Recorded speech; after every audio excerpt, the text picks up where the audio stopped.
It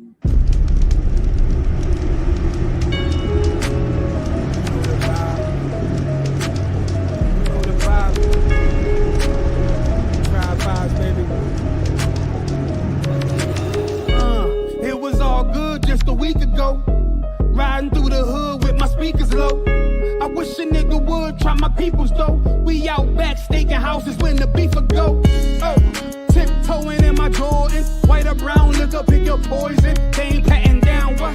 Okay, if God bring the fours in. Hip full of heat and it's scorching, scorching. We don't talk too much, you niggas overshare. Only time to function jumping when we over there. Yeah. It's that UPK soldier gear, REI ice with the fur like a polar bear. And my shorty, she a rider, pistol in her purse like to hide her. Monet in her power, only operate how I allow her. You just talk the game, Colin Coward. I'm fresher than the produce at Whole Foods. You ain't stepping how I'm stepping, that's my old shoes. Told you you ain't fucking with me and that's old news. We'll record you beat up on camera, not nigga, this the vibe. We the realest niggas at the tribe. Feel it, put your pistols in the sky. You know this the vibe. Playing like you got a lot of lives. Really, nigga, you don't wanna die. You know this the vibe. Nigga, we the realest at the tribe. Feel it, put your pistols in the sky. You know this the vibe. Playing like you got a lot of lives. Really, nigga, you don't wanna die. You know this the vibe. That UPK cover got some stripes on it. G-shot, not a lot of ice on it. Not a lot of niggas pay this price shit. I can bet my life on it. You'll get your shot and go light on it. I go tie game OT, last bucket of the night, and go mic on it, sights on it. I don't need a beam. Make a nigga wake up like a fucking bad dream. You sit shots, I'm sick of her fucking vaccine. Yeah, I mean, I ain't a killer, Brody. I ain't had to be one. But get it twisted, I start to popping like I'm rerun. Living like a sucker, ain't no option. Where we from? I was told go and get a gun and keep one. Tribe vibes got me feeling like a wise guy with some mob ties. While you wearing purses, nails painted like some mob wives. I advise you to follow rules we abide by. You ain't got the app, get the side. It's the vibe. We the realest niggas at the tribe. Feel it, put your pistols in the sky. You know this the vibe. Playing like you got a lot of lives. Really, nigga, you don't wanna die. You know this the vibe. Nigga, we the realest at the tribe. Feel it, put your pistols in the sky. You know this the vibe. Playing like you got a lot of lives. Really, nigga, you don't wanna die. You know this the vibe. Niggas, that's the tribe. 68 and 68. The Lord shall bring thee into Egypt again with ships. This time it was gonna be ships. By way whereof I spake unto thee, thou shalt see it no more again. And there you shall be sold unto your enemies for bondman and bondwoman, and no man shall buy you. We hit these shores we were sold for slave man and slave woman. All right, Shalom Israel, with the Israelite School of Universal Practical Knowledge, started at 1 West 125th Street, Harlem, New York, under Commanding General Yohana. And we are not affiliated with any other Israelite group, nor any other Christian organization. All right. And so now, of course, if anybody has any questions, can you actually move that from the mouse, the cursor? There we go. And so now, if you guys have any questions, of course, just look out for any questions in the chat for me, brother. Give a hand for Officer Yaquad for making the class. He's actually, he be on it. He be coming to the class, dang there, every class when he can make it. The brother's going to be working that computer tonight. So if you have any questions, Officer Yaquad, he's going to be making sure if there are any questions, I'll be able to answer to them. In the meantime, can you give me Deuteronomy 28 and 68? Because, Officer Yagadar with that intro, you know what I'm saying? He pulled out a heavy scripture right there. And I would love to break that out. Make sure you guys are you like, share, and subscribe. Make sure you're on the Hampton channel. So I'm gonna go ahead and share that. I'm gonna share this link to other brothers and sisters out there in the meantime, because our other channel's down. All right, for the moment, my other channel's down. So please share this. If you're on the Hampton Roads page, share it to your family, your friends. All right, so they can be aware. All right. Let me see. Let me go ahead and send that out to the brothers and sisters also. We got that. Here we go. Of course, the school is open. The heat is working. Just in case if any brothers and sisters were wondering, the heat is on, so you won't be cold. I know how everybody, you know, everybody's used to being cold in here. Let me see. I'm trying to copy that right there. Salakia.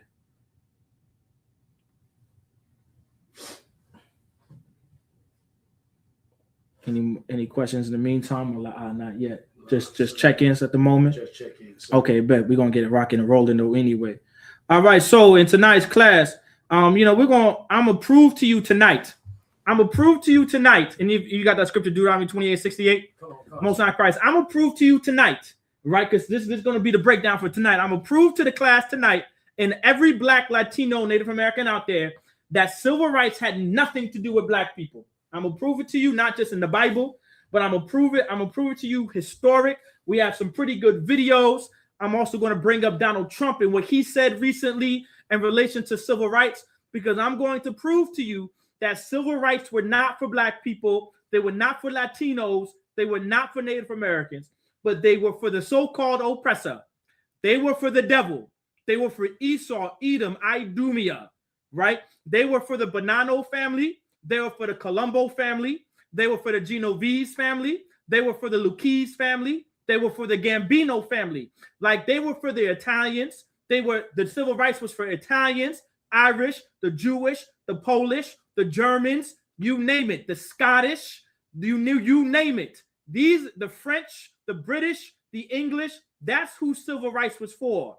Civil rights had nothing to do with so-called Blacks, Latinos, and Native Americans. Go ahead and pull me that scripture, brother, Deuteronomy 28:68. The book of Deuteronomy, chapter 28, verse 68. And the Most High shall bring thee into Egypt again with ships. The Lord said, I'm going to bring you into Egypt again with ships. Now, this is Black history right here. This right here is Latino and Native American history. Say that one more time. And the Most High shall bring thee into Egypt again with ships. Now, if we are the Israelites, right? Because if you're so-called Black, Latino, Native American, you are the Israelites. If you come from the Muskogee, if you come from the Creeks, you come from the Seminoles, the Cherokee, the Pequot, the Chickasaw, the Choctaw, the Cherokee, the Mohicans, you name it, the Wampanoag, you are an Israelite.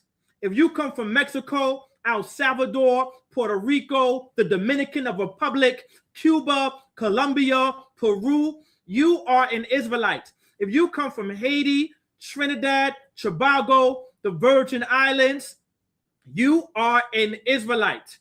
If you are so-called Negro in America, you are an Israelite. And this is your history right here in the Bible. Now, Egypt is not too far away from Israel. You do not need ships to go from Israel to Egypt. So read that scripture from the top. And the Most High shall bring thee into Egypt again with ships. Now, Egypt is the Greek word Egyptos, meaning bondage. If you are an Israelite, when you hear the word Egypt, if it always stood for bondage, captivity, being in prison, being captive, being the hostages, being in hostage of something. Like, that's what Egypt means if you're so-called Black, Latino, or Native American. If you're an Israelite, if you're a Jew, if you come from the tribe of Reuben, if you come from the tribe of Gad, if you come from the tribe of Naphtali, if you come from the tribe of Issachar, if you come from the tribe of Manasseh, if you come from the tribe of Ephraim, if you come from the tribe of Judah, Benjamin, Levi, you name it, you recognize the word Egypt as captivity and bondage. It's the Greek word Egyptos, meaning bondage. Please start from the top. Come. And the Most High shall bring thee into Egypt again with ships. With ships. It didn't say by airplanes. It didn't say by trains. It said by what? With ships. By what? With ships. The very ships that the Jewish man invested in. Go ahead. With ships. With ships. Say what? With ships. The same ships that the Arabians and the Saudi Arabians and the Iranians and the Iraqis and the Afghans benefited from and built. What did he say? With ships. With ships. That's talking about the transatlantic slave trade right here in the Bible. You're not going to find that anywhere else. You're not going to find that anywhere else. The transatlantic slave trade was prophesied in the Bible. If we did not keep the laws of God, if we did not obey the voice of the Lord, which is God's laws, statutes, and commandments, it was a punishment, a curse, because a curse is a punishment, that we would go into slavery with ships. You understand? That's in the Bible. And I pray that everybody understands that, because this is something essential to understand when it comes to tonight's class as well. And just coming to Israelite School of Universal Practical Knowledge, the ISUPK classes every Monday, Tuesday, Wednesday, Thursday, Friday, Saturday, you name it. Please.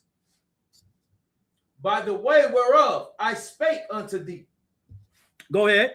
Thou shalt see it no more again. So where Moses is telling us in the wilderness, and right before we go into the land of Canaan, we're not going to see this anymore.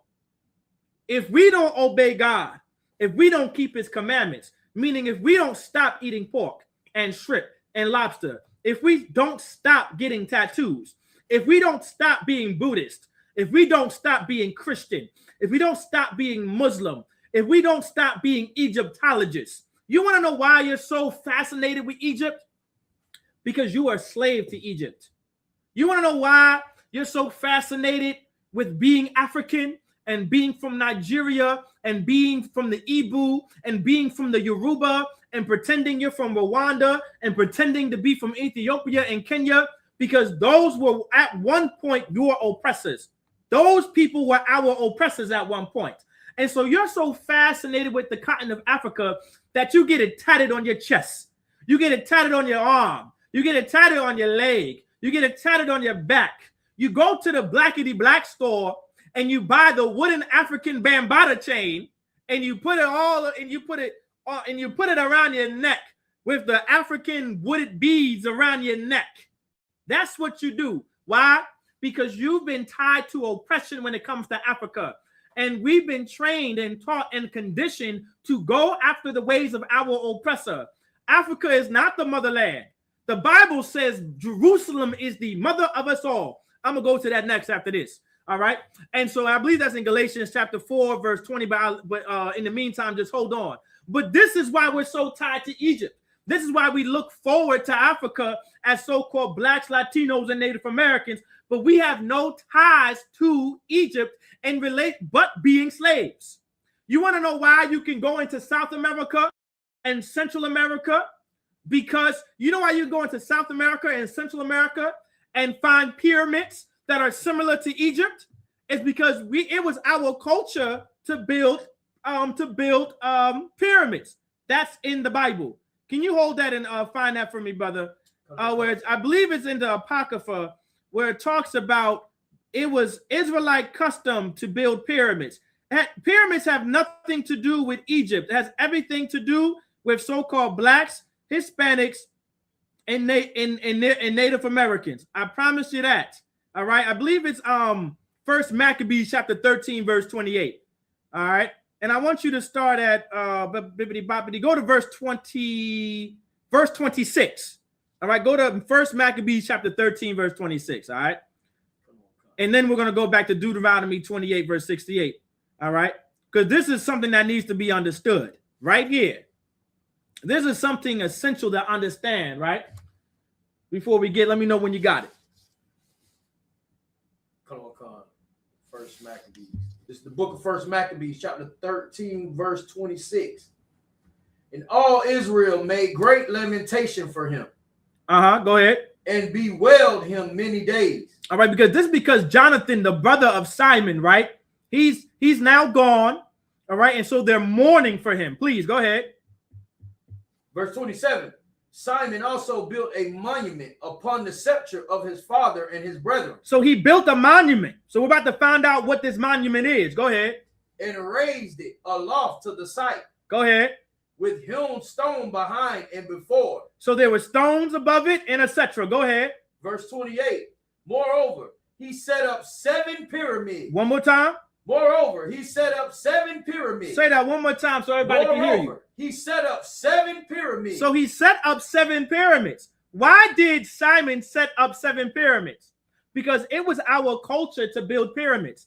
Had nothing to do with Khufu, had nothing to do with Ramses, had nothing to do with the Egyptian pharaohs, right? Let me break it down to you. Historically speaking, the Israelites built pyramids because this is how we buried our dead. It was in relation to that. Did you? Slack, I thought you had a question. And so this is what we did in Israelite culture. It was never of Egypt. So when you Egyptologists talk about, we're from Egypt and the Egyptians built the pyramids. No, they didn't.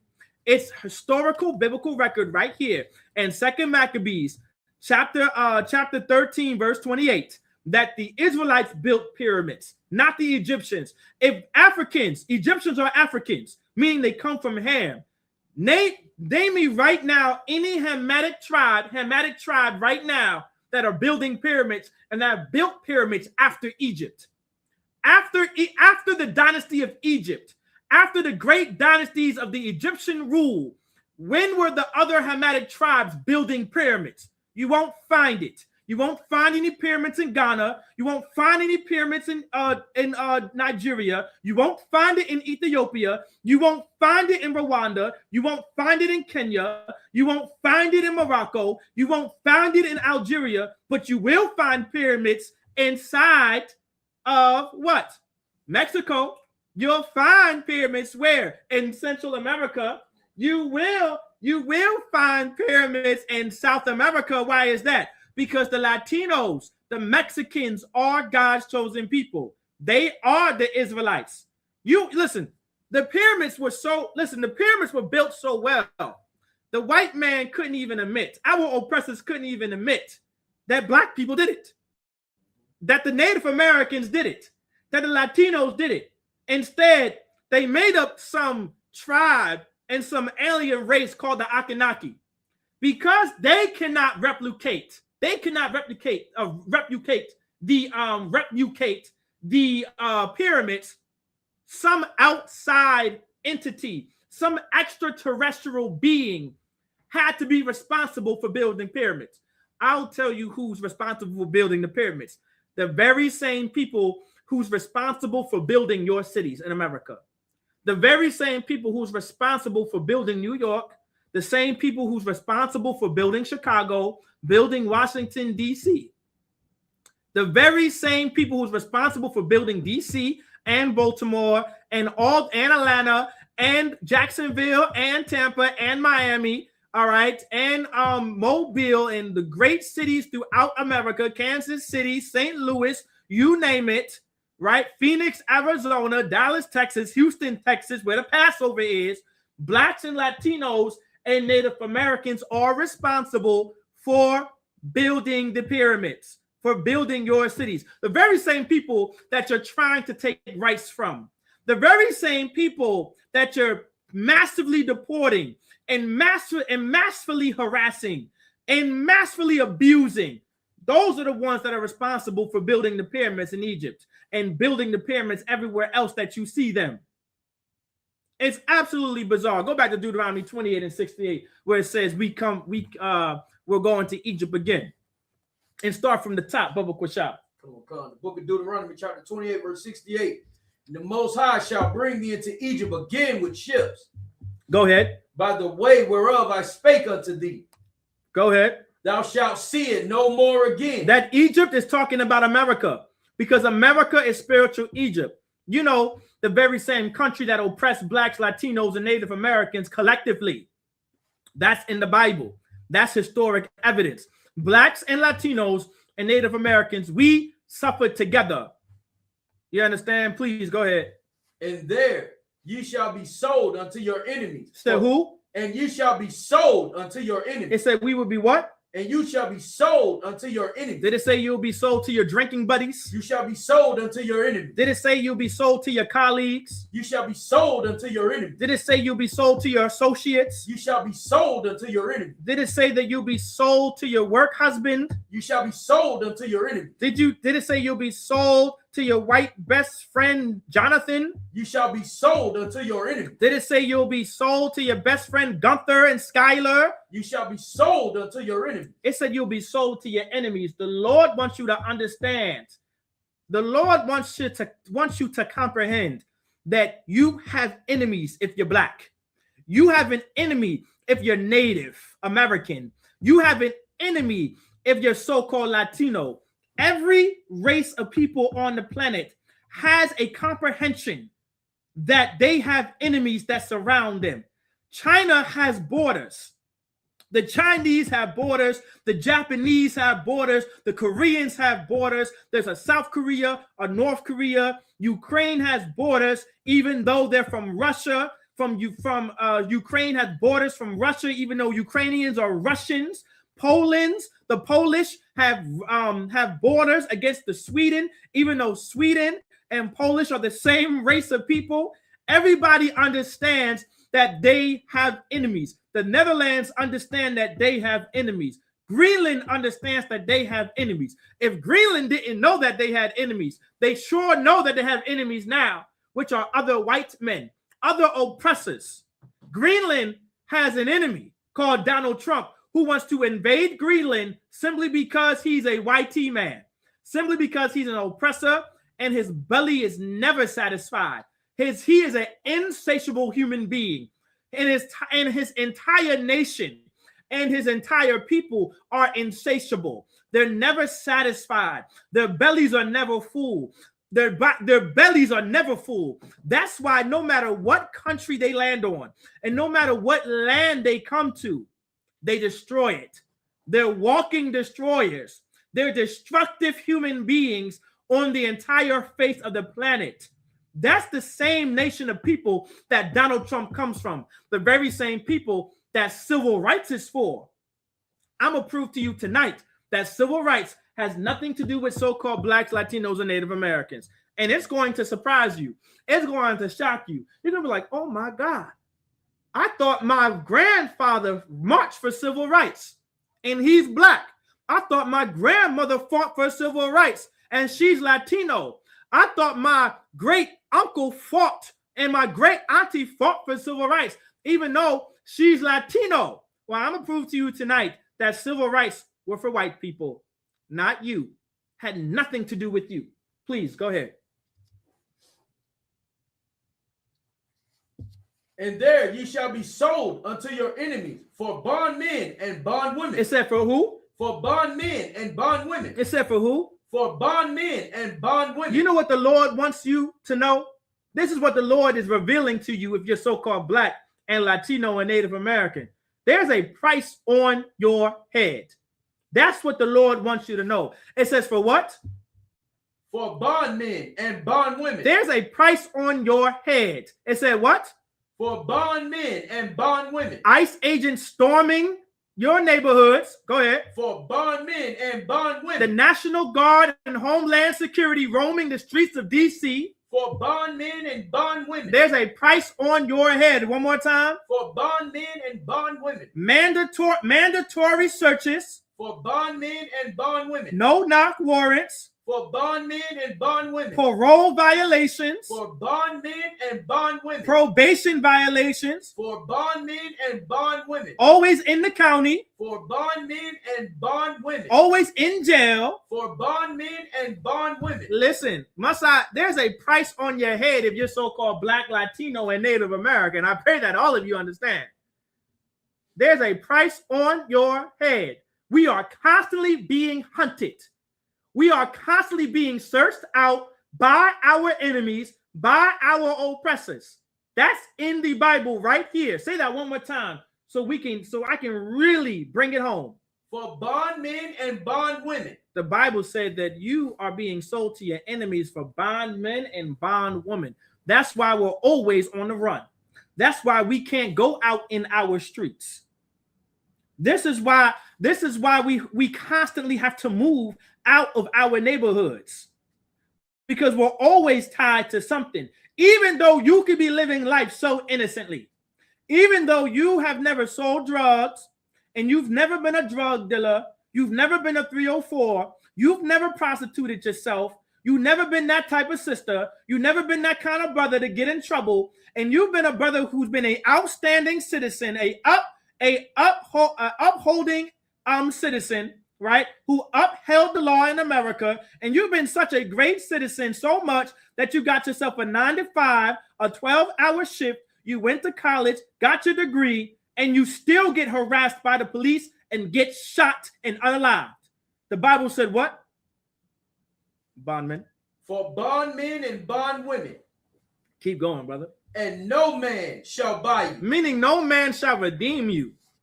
Not any man is going to redeem you this time. This ain't just going to be no ordinary man. Meaning this isn't going to be some event that you can just get out of by some man going to war. And I mean physical war with your enemies and with your oppressors that may have worked in times past. But this time it isn't going to work the way you think it's going to work. The Lord must be on our side. When it says that no man shall buy you, no man shall redeem you, meaning this must be of God. Meaning God is going to send a man of God in order to free us from this captivity and to free us from this slavery. And that man is Jesus Christ, Yahweh Shah Mashiach. And there are men of Lord, there are men of God and men of the Lord who stand under Jesus Christ. And one of these men are commanding General Yohana. And he's underneath Yahweh Shah Mashiach, who is under the Most High God. And he's raising men under him so we can have a chance and just give our people a fighting chance to one day be redeemed from the Most High power. And I pray that all of you understand. All right. I think that should be it on that, right? Come on, come. All right. We're going to get to it. Let's play my first video. I want Carmichael. I want Carmichael. And we're going to get this video. Hopefully everybody can hear it.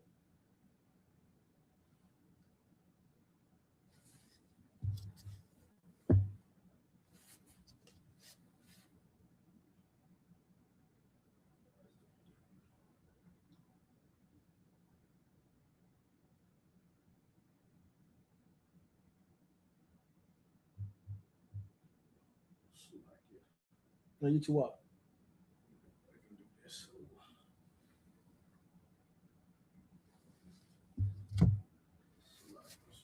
Mm-hmm.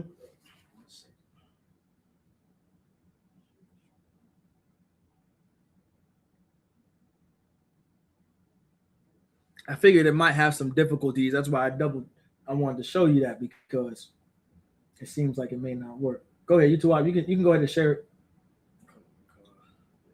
And then you can just click on the but now what you're going to have to do is go back, pause it. What you're going to have to do is pause it, take it all the way back to the beginning. Right, take it all the way back to the beginning. And then what you're going to do is go back to StreamYard.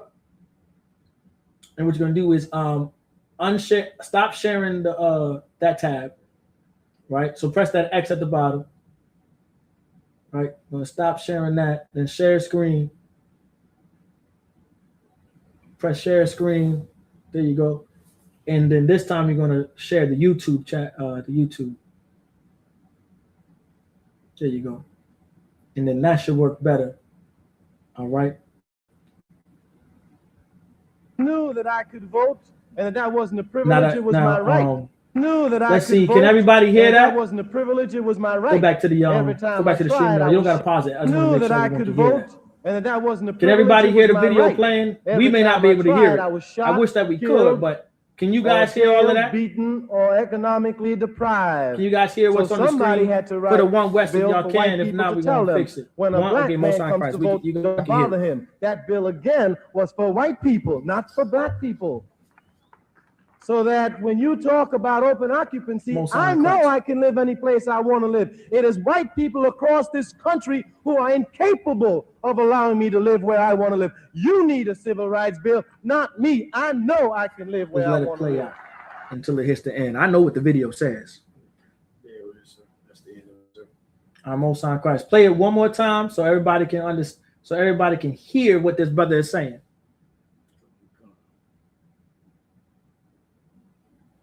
What happened there?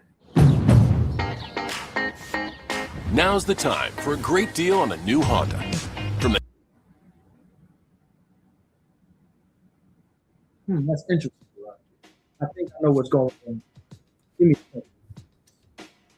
the HDMI. I knew that I could vote and that wasn't a privilege, it was my right. Every time I tried, I was shot, killed, or jailed, beaten, or economically deprived. So somebody had to write a bill for white.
Okay, Khan, Salaki, can y'all all right, we had technical difficulties there. We're gonna it's frozen with no sound. Can you guys hear me now? Let me see if you guys can hear me. Can you guys hear me now?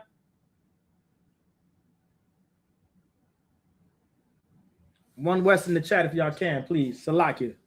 Satan trying to attack the damn class tonight. He don't want me to tell the class that civil rights got nothing to do with black people. He wants black people to still know that they got civil rights and it was for them. Most High Christ. All right, let's go back to the video. Let's see if we can play it this time. Started from the beginning. Press play. I knew that I could vote and that wasn't a privilege, it was my right. Every time I tried, I was shot, killed, or jailed, beaten, or economically deprived.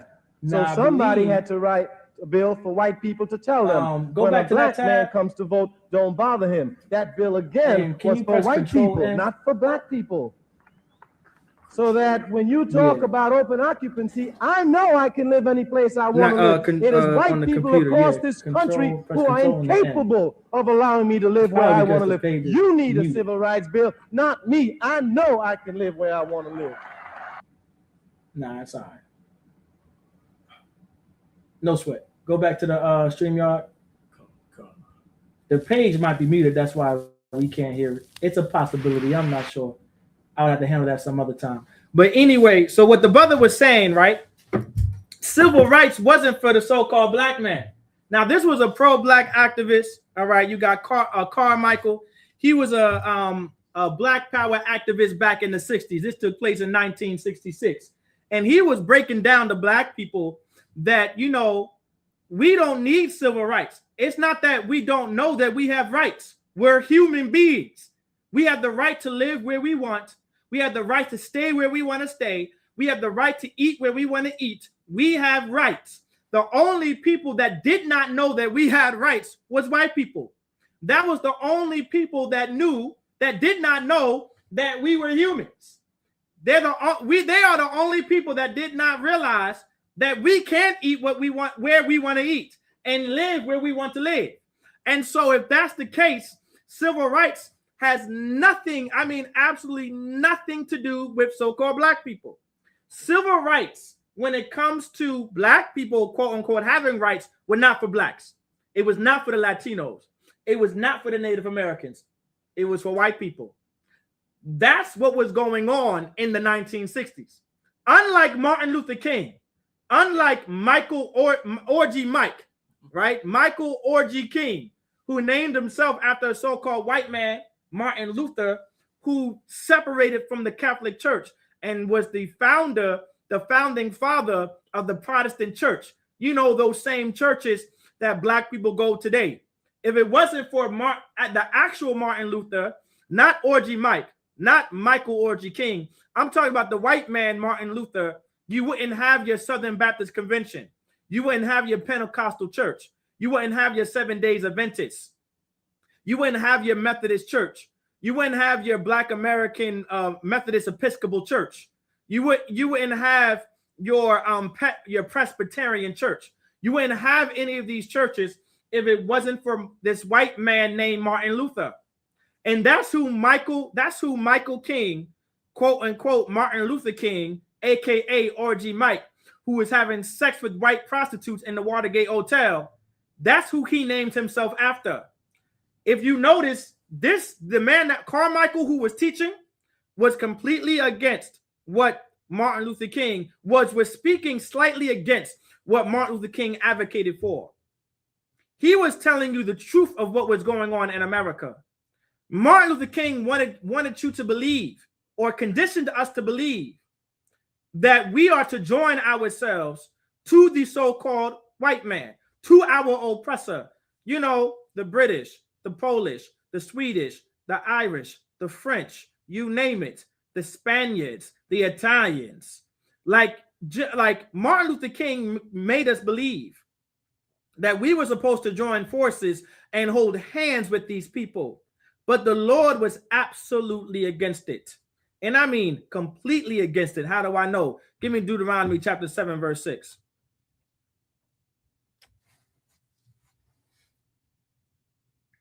Book of Deuteronomy, chapter 7, verse 6. For thou art an holy people unto the Most High, thy power. The Lord said verbatim that we are his people, and not just any kind of people, but we are his holy people, and we are holy unto him. Read that from the top. For thou art an holy people unto the Most High, thy power. He's talking to the Israelites. When you go into the book of Deuteronomy, Deuteronomy is talking about the Israelites, which are so-called blacks and Latinos and Native Americans. That's who the Lord is addressing. That's who his people are. And they are and we are holy unto him. Please. The Most High, thy power, have chosen thee to be a special people unto himself. And God chose us to be a special people unto himself. What made us so special? It wasn't because of how fast we can run. It's not because of how high we can jump. It has nothing to do with how good we are at football, basketball, and tennis, soccer, golf, you name it, ice skating, figure skating.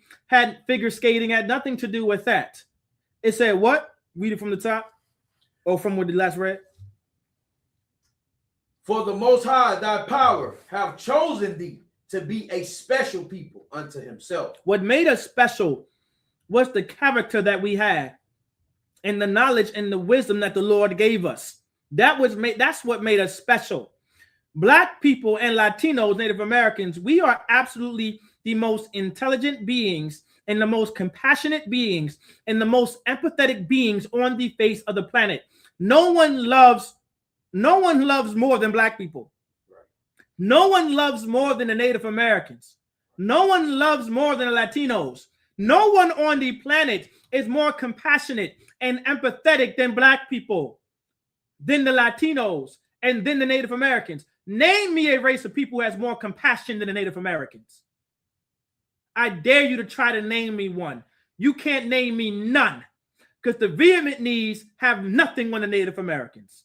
The Koreans have nothing on the Native Americans. The Japanese, the Vietnamese, the Koreans have nothing. The Chinese have nothing on the Native Americans when it comes to compassion. Who loves harder than black people? Who loves harder than the so-called Negroes? Can you name me any other nation of people or race of people who loves harder than the natives, than the so-called Negro? Absolutely not. This is what makes us special, because of the knowledge and the wisdom that the Lord passed down to us. We are the most intelligent beings on the face of the planet. We are solely responsible for the many inventions of America. We are the trailblazers of America. If you're so-called Black, Latino, and Native American, you wouldn't have 2G if it wasn't for a Black man. You wouldn't have 5G and LTE cell phones if it wasn't for a Black man. You wouldn't have video games that you love so much if it wasn't for a Black man.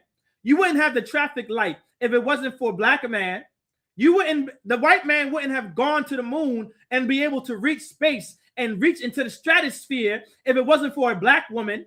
We wouldn't have high-speed data internet if it wasn't for a Black woman. Like, there are so many things we have invented in America. We've made life easy for America. America wouldn't have won World War I if it wasn't for the Native Americans.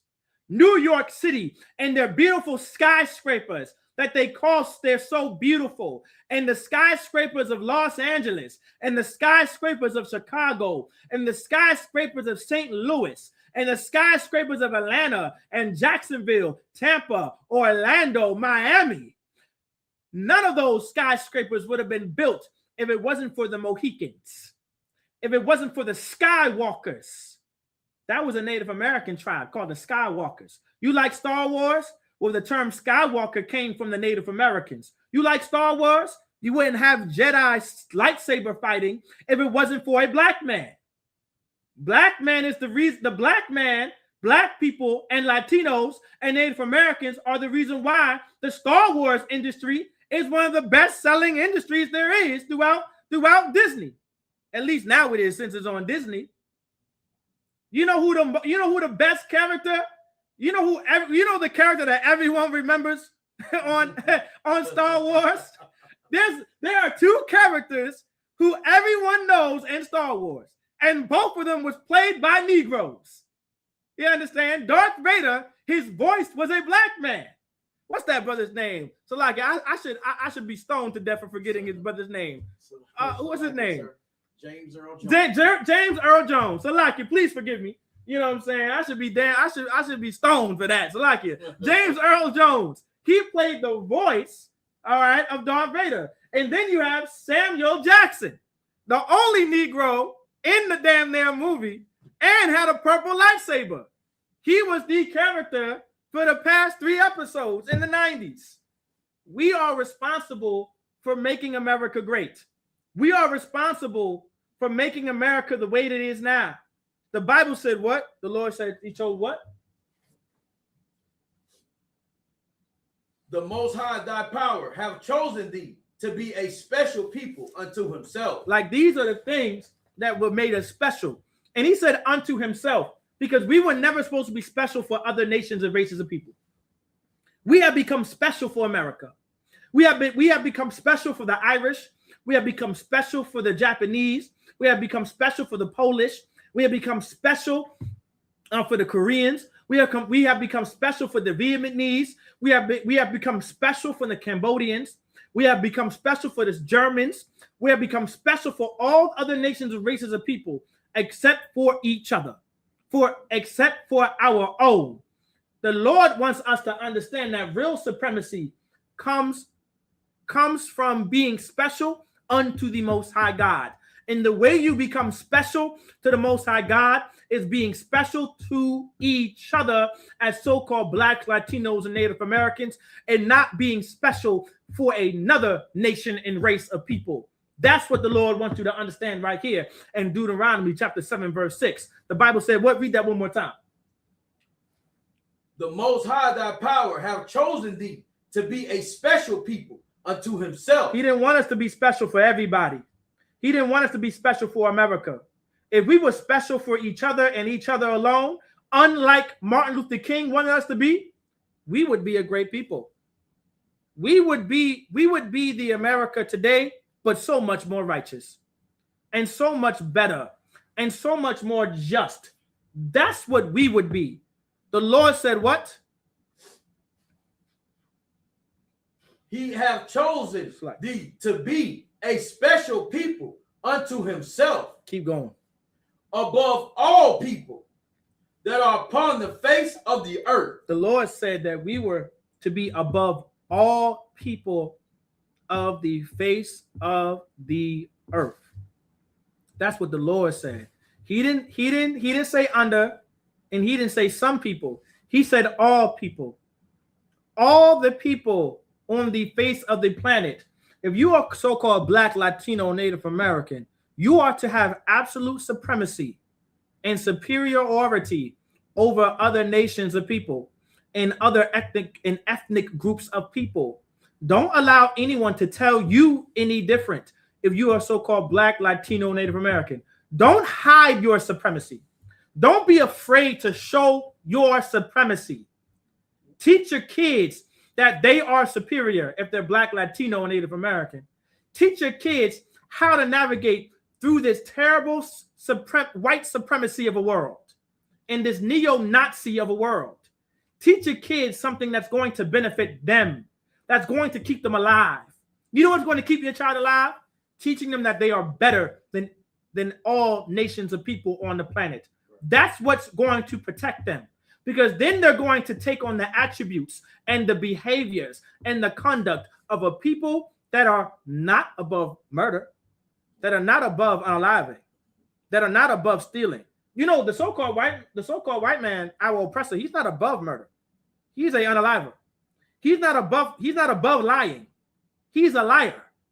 He's under lying. You understand? He's under the liar. He's under the unaliving. Like, he allows himself to be under the authority of unaliving people, lying to people, scamming people, committing fraud. Like, these are the kind of people, right? Those are the kind of people who rule over us.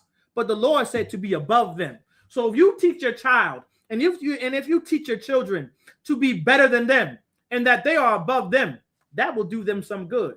If you're in the city of Norfolk, that would change the eyes and the mindset of all the Blacks, Latinos, and Native Americans in Curry Park, and Youngs Park, Diggs Park, Oak Leaf, Grady Park, Shoup Park out in Chesapeake, all the parks throughout Norfolk. It would completely change the lives of so-called Black, Latinos, and Native Americans throughout Port Smith, throughout High Street, throughout Fredericks Boulevard, throughout Deep Creek in Chesapeake. It would absolutely change the lives of all the Black people downtown Newport News, down Jefferson, all down Mercury, all down Chestnut. It would completely change the lives of so-called Blacks, Latinos, and Native Americans everywhere throughout Virginia Beach. You know, the places like Atlantis and Friendship, all them places will completely have a complete change of heart if you teach them that you're above the people who give themselves under the authority of unaliving people and lying to people and scamming people. Go ahead, please continue reading. Come. Above all people that are upon the face of the earth. Verse 7. The Most High did not set his love upon you, nor choose you, because ye were more in number. He didn't do any of this. He didn't give his love to us, meaning his laws, his statutes, and his commandments, which is his wisdom, his understanding, and his knowledge, because we were more. But it said what? Because ye were more in number than any people, for ye were the fewest of all people. It said you were the what? The fewest of all people. If you are so-called Black, Latino, Native American, you are the few of all people. You're the few who believe in doing the right thing. You are the few that truly want to be righteous. If it wasn't for our oppressors, we wouldn't be who we are. We would not be the criminals that they conditioned us to be, who they abused us to be, and brutalized us to be, and sexualized us to be. We would not be this way if it wasn't for them, because we are the few of all people, because we actually want to be righteous. We actually want to love and have compassion and empathy. That's the kind of people who God wants in charge.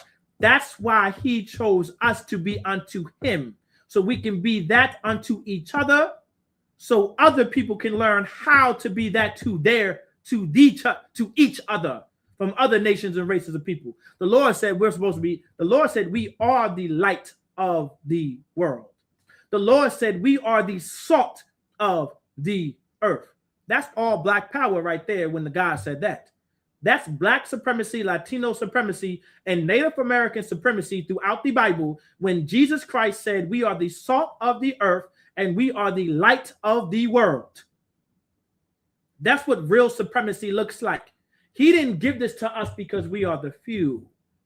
I mean, because we were the most, but because we are the few.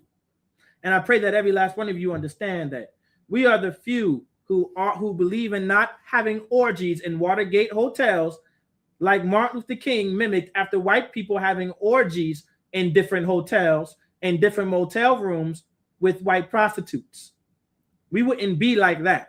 Don't allow Martin Luther King to be your example, because Martin Luther King in my eyes is just another white man.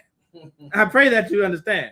Martin Luther King has nothing to do with black history, has nothing to do with a black power movement, and he is a white man. All right? You heard it here first. Martin Luther King is white. I don't care what nobody say. You're not going to get me to believe that Martin Luther King is black. Listen, they're going to show me a video out. They're going to like, but he got dark skin. That he's white. But he in the church talking about how black people should love. He is white. I don't care what nobody say. He's a white man. He's been passed off. Well, what was that Dave Chappelle episode? The black delegation would like to withdraw, would like to withdraw and like to hand over Martin Luther King to the white committee of all white people. That's me. I am transferring Martin Luther King, and I'm not exchanging him for no other man either. Right. No white man is being exchanged for Martin Luther King. You can just have him. He's a part of you now. Congratulations. Congratulations, Mr. White Man. You finally got a black man to be who you want him to be. All right. God damn. So like that's it on that, right? Con, please, if you can go ahead and play the other video. What's the next video, Bubba Kushab? You can show it on the screen before we share it. Let me see. Which one is it? Bibbidi Bobbidi. Yeah, get Richard Lovell. I think I kind of have it in the order that I kind of want. Oh, God. Yeah, I think I did that purposely, possibly. Sometimes I do things by accident now. Sometimes I do things by accident. Some of y'all think I be doing this stuff on purpose. I don't. It'd be a complete accident. All right. And we're going to do this class by accident. All right. So go ahead and share that. You might want to do the tab this time, possibly. Yeah, do the tab this time. So you can just stop sharing, and then press the clip now. Go to the page and press the clip now, and then the moment it come up, pause it. Okay, you can pause it, and then rewind it, of course. Yep. And then share the tab whenever you get the chance. The water so much, brother. Oh, God, sir.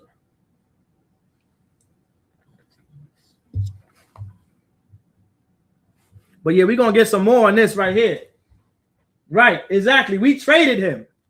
We traded MLK, Orgy Mike. He is no longer of the black community. I'm going to make sure, if I can get my hands on my kids, I'm going to make sure they never do a Martin Luther King Black History Project. And I'm gonna tell him you see that peach crayon, son? You see that peach crayon? You see that Martin Luther King picture? Colored in the peach color. You know, back in the day, we used peach for white people, for our so-called oppressors when drawing them.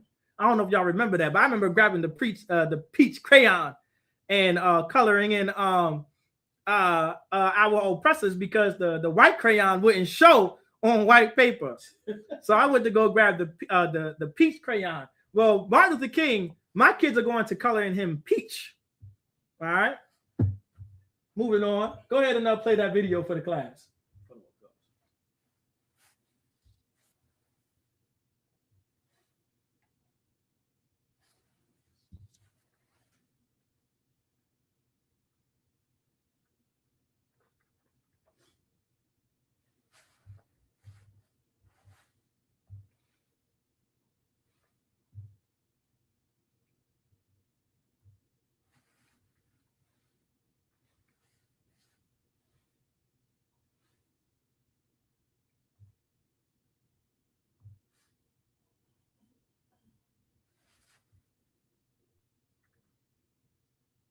We're gonna let it play one more time through, because I want y'all to get all of this.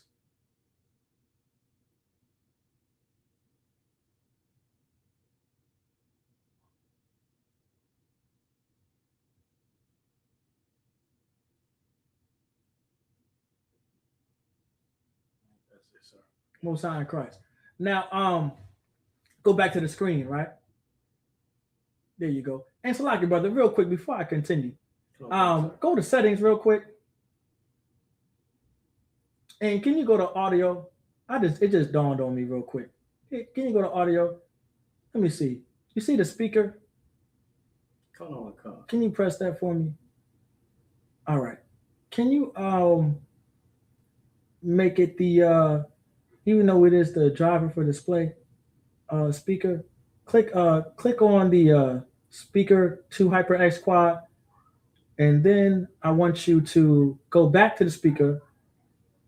Go back to it, and then I want you to click back on it. Click back on it again. On this? Yep. And then click 6 Series 58. All right, there we go. All right, and then exit it out. It probably won't do nothing, but I just wanted to see if we have to adjust it. But anyway, did you guys hear that video? Put a 1 West if you guys heard the video twice. All right. When it came to Mr. Levin, what was his name again? What I have his name as again? Something Levin. His wife was Mildred Jeter and Richard Levin. Did you guys hear that video? You can go back to the StreamYard. Did you guys hear the video well? You guys didn't hear the video. So the video wasn't heard. Okay, so let me see. I want that video to be played. Try to try to share it one more time, but let me see. Go to share screen. Okay, let me see if we can play this video. Go to the YouTube. Let me see, share it. And now see that speaker? Let me see. Go to the you see those let me see. I might have to come over there real quick to see something. If I can remember. I'm not that tech savvy, brother, but let me see something. Let me see something. If I can. Because what this will do is let me see.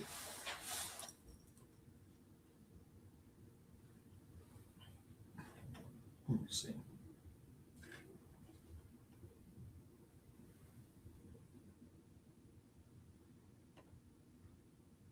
So they can hear it.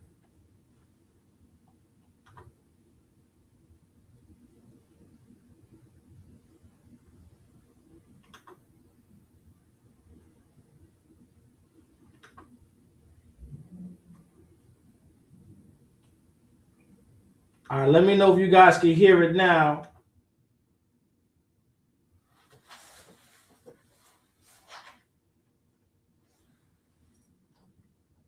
Still nothing. Hold on 1 second. We're gonna get to the bottom of this. If we can. I know I have some time.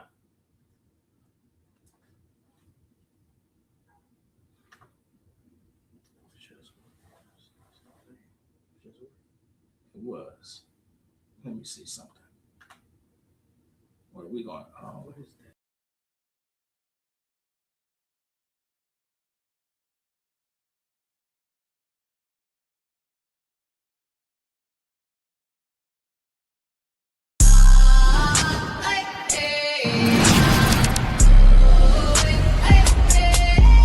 We got black Latinos and Native Americans. When the Lord says that our kingdom is to come, as long as we follow the law, statutes, and commandments. I got the camera bag, I'm the cameraman. If shit getting active, I'ma stand it down. We taking ground, call an ambulance. That shit go.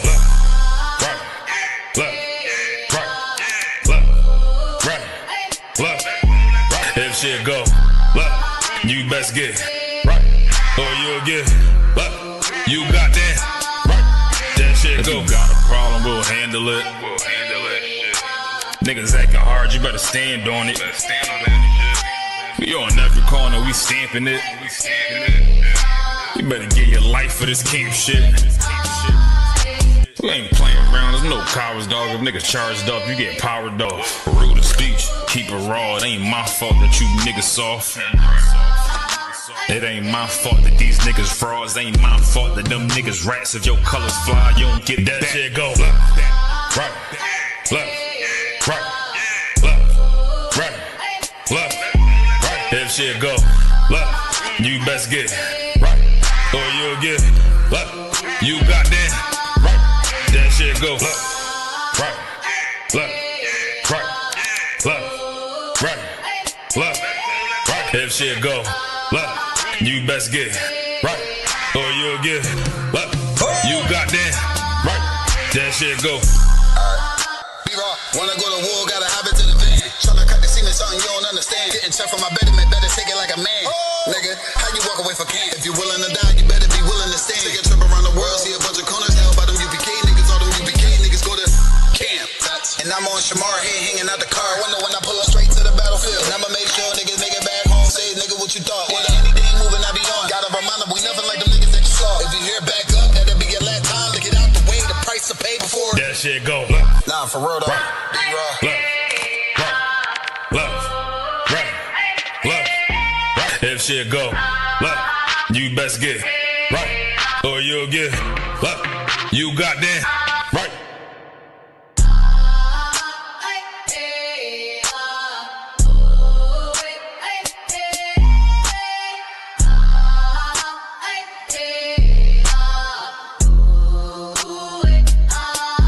That shit go left. Nah, for real though.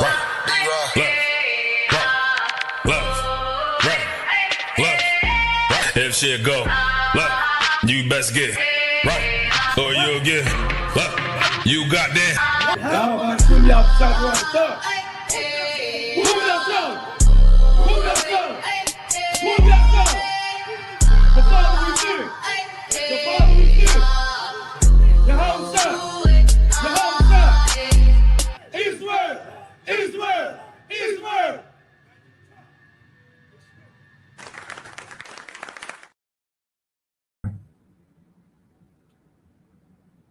All right, so I go ahead and share the screen. It should be fixed now. I think we probably got. We're about to find out. Go to just click on that tab. You got to add it to the stage first. Go back to the StreamYard. It's a while. Add to stage.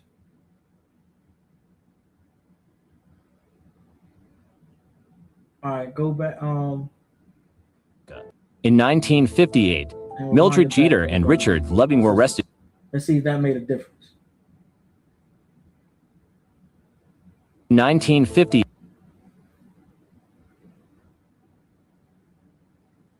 All right, go back to the comments.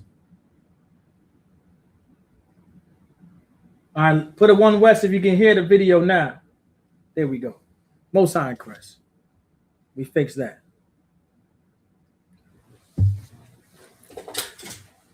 Most High Crest. Let me see something real quick too as well. Where at?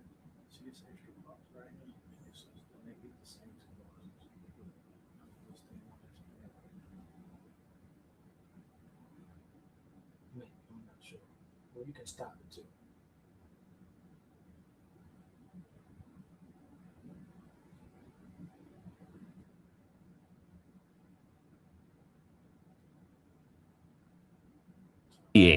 Mildred Jeter and Richard Loving were arrested in Virginia for their interracial marriage. Deemed illegal under state law, exiled from their home, they fought back, leading to the 1967 Supreme Court case Loving v. Virginia. The court unanimously ruled that bans on interracial marriage violated the 14th Amendment, effectively legalizing such unions nationwide. Their victory not only affirmed the right to marry regardless of race, but also became a cornerstone in the fight for civil rights in America. In 1958, Mildred Jeter and Richard Loving were arrested in Virginia for their interracial marriage. Deemed illegal under state law, exiled from their home, they fought back, leading to the 1967 Supreme Court case Loving v. Virginia. All right, The so you court guys unanimously heard it fully, ruled right? that bans on You guys interracial heard- marriage did you guys at violated least the hear one to 14th two Amendment, cycles of the effectively video? legalizing such unions nationwide. Their victory not only affirmed the right to marry regardless of race, but also became a cornerstone in the fight for civil rights in America. In 1958, Mildred Jeter and Richard Loving were arrested in Virginia for their interracial marriage. Deemed illegal under state law, exiled from their home, they fought back, leading to the 1967 Supreme Court case Loving v. Virginia. The court unanimously ruled that. There we go. Most High in Christ. Most High in Christ.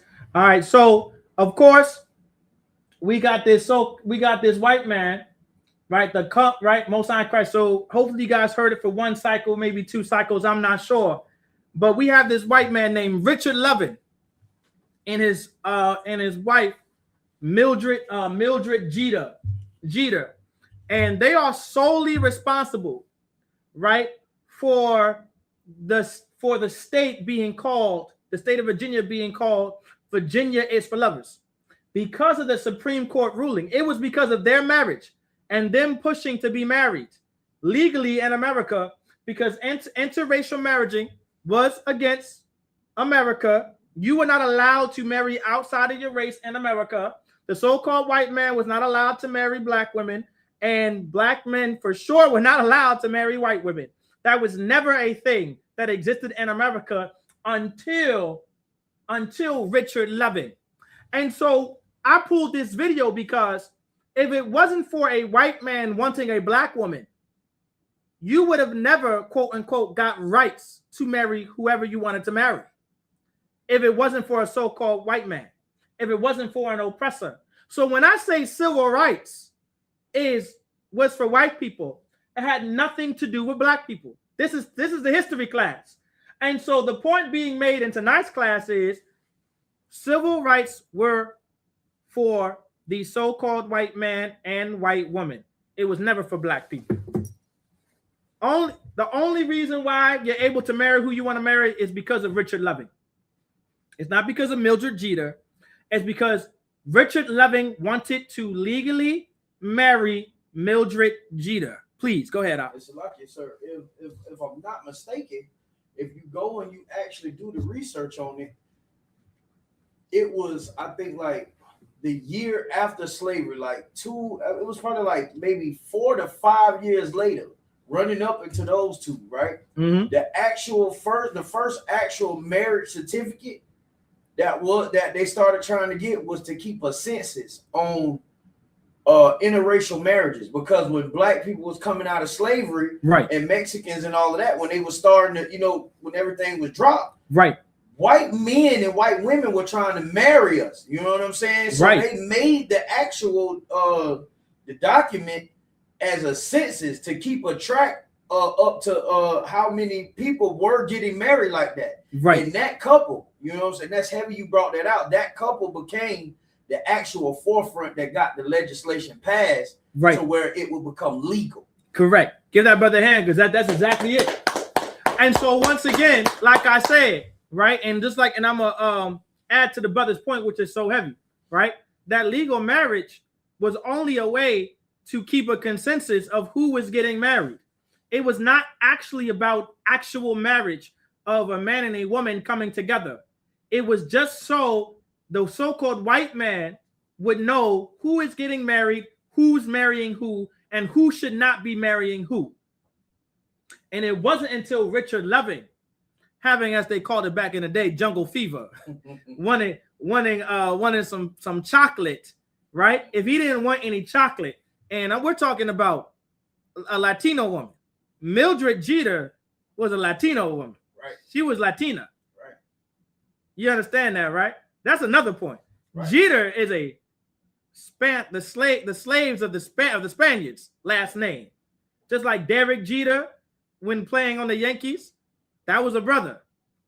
That Jeter, that last name Jeter, right, was given to Latino and Latina slaves throughout South and Central America and the Caribbeans. And so here you are, Mildred Jeter, a Latino woman, right? Because the so-called oppressor, because the so-called white man, our oppressor, wanted a Latina woman, is why Virginia is for lovers. Once again, civil rights has nothing to do with you if you're so-called Black, Latino, and Native American. Give me Ecclesiasticus chapter 26. Give me Ecclesiasticus chapter 26, and we're gonna start at verse 19. I'm gonna get in the Bible the spirit and the understanding of marriage, of what marriage actually is according to the Most High. So like you. Come. The book of Ecclesiasticus, chapter 26, verse 19. My son. It says, my son. This is talking to you if you're a so-called Black, Latino, Native American man. I want you to listen up carefully. Go ahead. Keep the flower of thine age sound. What does it mean to keep the flower of thine age sound? What is the flower of thine age? Meaning you want to keep your youth. The flower of thine age is referring to your youth. And you want to keep your youth sound, right? Meaning you want to be disciplined. You want to uphold law. You want to have a solid foundation. And the only way to keep your youth sound is not being like the oppressors. Like the Lord said for our sons, so-called Black, Latino, Native American men, to keep the flower of thy age sound. This is what the Christian church teaches our sons and our daughters. In your youth, have as much fun as you can, and then get serious. Have all the kind of sex that you want to have. Get all the girls you want to have. Get all the men you want to have.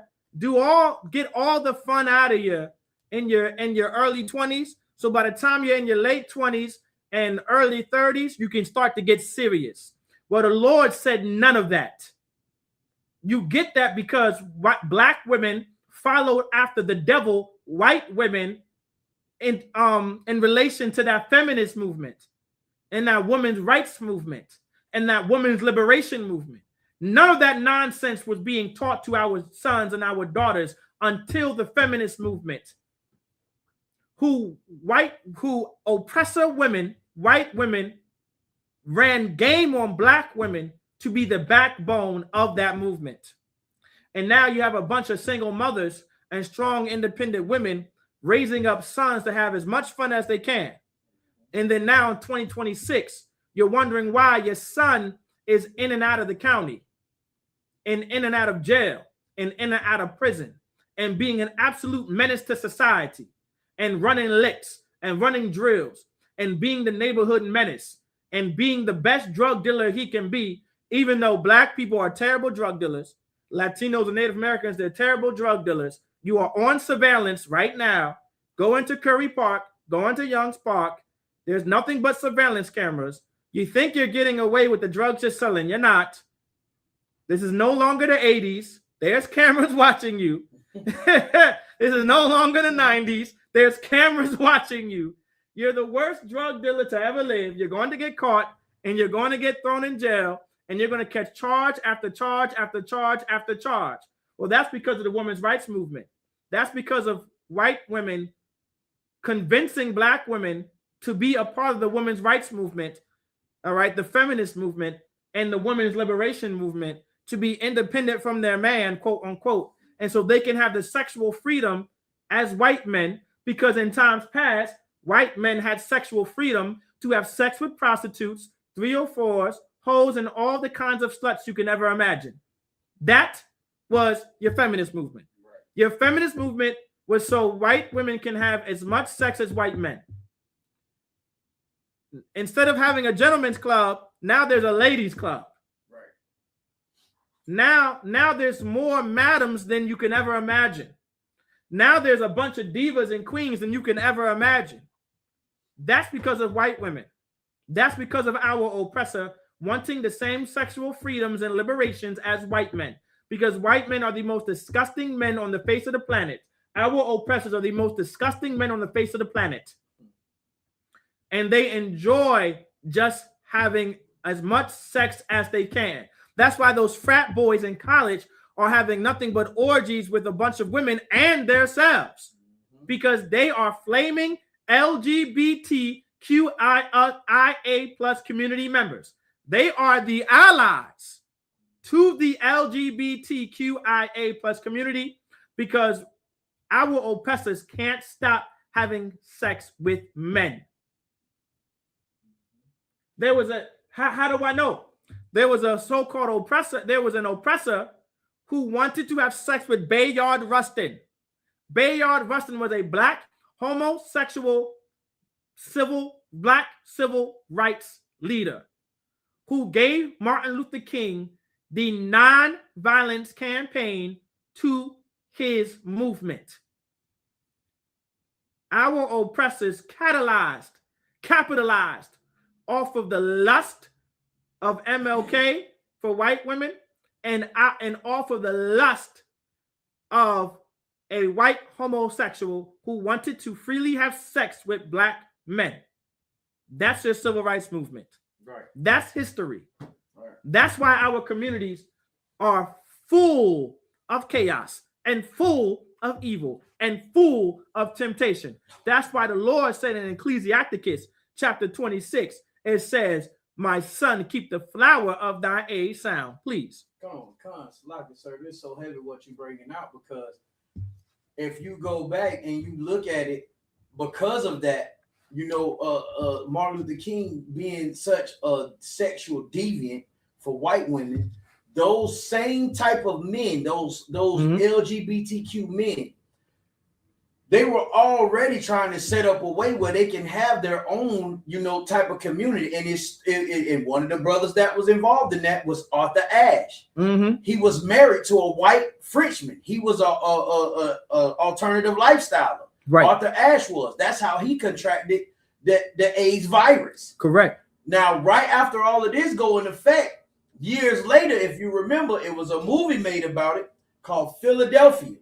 They used the Civil Rights Act to get when it was Tom Hanks and Denzel Washington. The dude that they was playing, Tom Hanks was playing, he got fired because they found out on his job that he was an alternative lifestyler. And they fired him. And they used civil rights to sue. You see, so it's so heavy what you're saying, because civil rights was not for us. It didn't work for us. Damn right. It only worked for them. Damn right. It worked to get a so-called white homosexual money for being fired. There you go. Give that brother a hand. Damn right. And you know what it also did, which I was going to bring out, addition to your point, right? Civil rights is so Epstein could have an island so he could have sex with children. Right. That's your civil rights right there. Your civil rights is just an absolute distraction so white men can come together and go to an island since the 70s, since the late 60s and 70s, to take children and little boys to have sex with them on an island. Throughout the 70s, throughout the 80s, throughout the 90s, throughout the early 2000s, white men got together to have sex with children on an island and in America throughout the 70s, 80s, 90s, and the early 2000s. I think the island may have came around later, but for sure white men came together in the 60s and 70s and 80s in America to be able to kidnap children and to sex traffic children and human traffic children for their pleasure, so they can torture them and abuse them and sexualize them and have their way with them and then unalive them. And then harvest their organs and sell them to sell them on the market to hospitals. And hospitals now have a new heart for some rich white man who's dying from congested heart failure or some cardiovascular disease. There you have it. That's your civil rights movement. I'm not making this up. You can just look all this information up, because that's what's happening in America. That's what's happening throughout the United States and throughout the entire planet. That's what your civil rights is for. That's why the Lord said, my son, keep the flower of thine age sound. Because during your youth, you must be strong. Right. You must be taught and trained to be strong from your youth. You must be taught how to be disciplined and to have a solid foundation from your youth. Or by the time you're 35, because of the women's rights movement, by the way, because of the women's rights movement and the feminist movement, because there are no men in the community to keep the flower of thine age sound for your son. Now you have a 35-year-old man on your couch playing video games and being an absolute alcoholic and some alley cat. And you can't get him to leave. You can't get him to leave your couch. You can't get him to get a job. You can't get him to get an education. He's just some alley cat on your couch getting drunk. That's because of the women's rights movement. That's because of your feminist movement. You want you a real man? Come to class. Yeah, right. Come to the Israelite School of Universal Practical Knowledge and get you a real man. There's some real brothers. There's some real brothers in here. There's some real men in here. And listen, they will tie fire to your tail. They're gonna give you that 1969. Right. Some of you sisters don't know what that 1969 is. You understand? That's because y'all lonely in that damn Christian church. But you know, instead you got some man on your couch who's trying to beat the next Call of Duty match. Please, brother, go ahead. Let's make it through the oppression love. You're right. Yeah, let's make it through this oppression love. You don't know nothing about that. Your man is 40 years old with the mind of a teenager trying to beat Call of Duty for the 5th time. Smoking weed and getting high and being drunk. Well, that's because of the feminist movement. I don't know if you knew that. That's because of the CIA pouring drugs into your community. So if you're a black woman, you might want to learn something tonight and learn what it means to be a black woman and learning how to be quiet and shut your mouth and let a black man lead and a Latino man lead and a Native American man lead and leave this civil rights movement alone. Leave it alone. Leave Martin Luther King alone and leave the Nation of Islam alone. Leave all of these so-called blackity black movements alone. I pray that all of you understand. If not, then continue having sex with alley cats and going from alley cat to alley cat to alley cat and being so goddamn depressed. You can enjoy that. While sisters in here enjoy a solid brother, just a solid brother, all right? Who's wearing what? Braids, a beard, and some boots. You understand? And he's gonna wear them boots. He's gonna wear them boots to class. He's gonna wear them boots to camp. And I'm not gonna tell you what else I do with my boots. But just know, you know what I'm saying? Get you a UPK, brother. Moving on. Continue reading. Go, sir. And give not thy strength to strangers. Read that one more time for me. And give not thy strength to strangers. The Lord said to give not your strength to strangers. Who's a stranger? In this context, a stranger is another nation of people, another nationality, ethnic group of people. You know what I'm saying? That's who the stranger is. And we were never supposed to give our power to them because we were supposed to be what to the Lord? Can anybody read my mind and read my thoughts? What are we supposed to be to the Most High God? Because this is what it means to not give and give not thy strength to strangers. What are we supposed to give? What are we supposed to be? If anybody can read my mind online, and if you can understand this, then you can understand the rest of class. Let's find this out. Who can read my mind and read my thoughts? Who knows how Officer Yerashamath loves to teach? You got to stay in the lesson to understand this. Let's see if anybody was paying attention. We got to find out.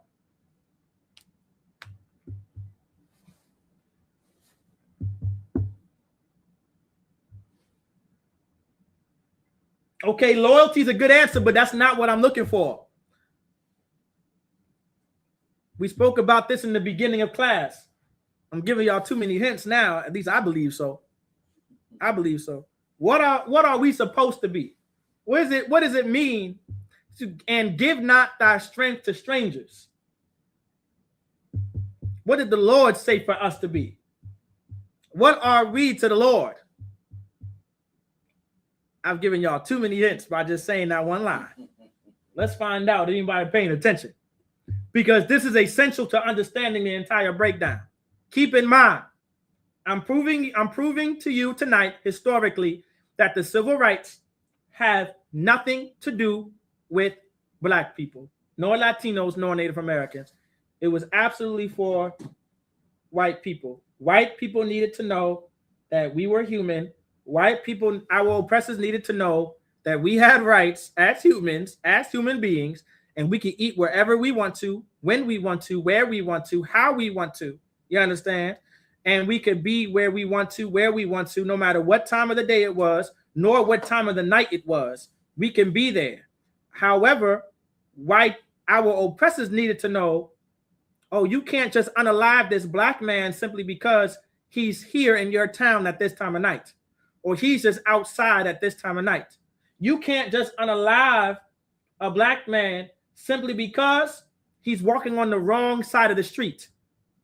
You can't just lynch a black man simply because you thought he whistled at some white woman. Like, these are not things you can just do simply because you're white. Simply because you feel like it and you think it's acceptable. Civil rights was for white people, not black people. Not separate. Well, yeah, to be okay, I'm gonna give y'all to be separate. But the Bible said that he made us a special people, chose us to be a special people unto himself. That's what I wanted to hear. So when it says, and give not thy strength to strangers, meaning be special unto the Most High, which means be special unto you people, unto your own people. Don't be special for other nations or races of people.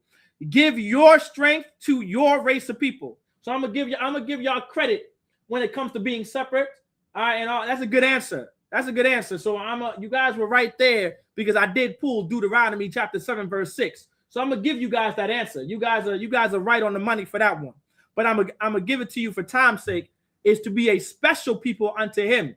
Give your strength to your nation of people, your ethnic group of people, no one else, because we are superior to them. That's what real supremacy looks like right here. This we're reading, and give not thy strength to strangers. We're reading it. That is black supremacy, Latino supremacy, and Native American superiority over all the nations of the earth. And he chose us not because we were more, but because we were few. Well, this is the few. This is the rules and the guidelines and the instructions of the few right here. Continue reading. Give me verse 20. Verse 20. When thou hast gotten a fruitful possession through all the field, sow it with thine own seed.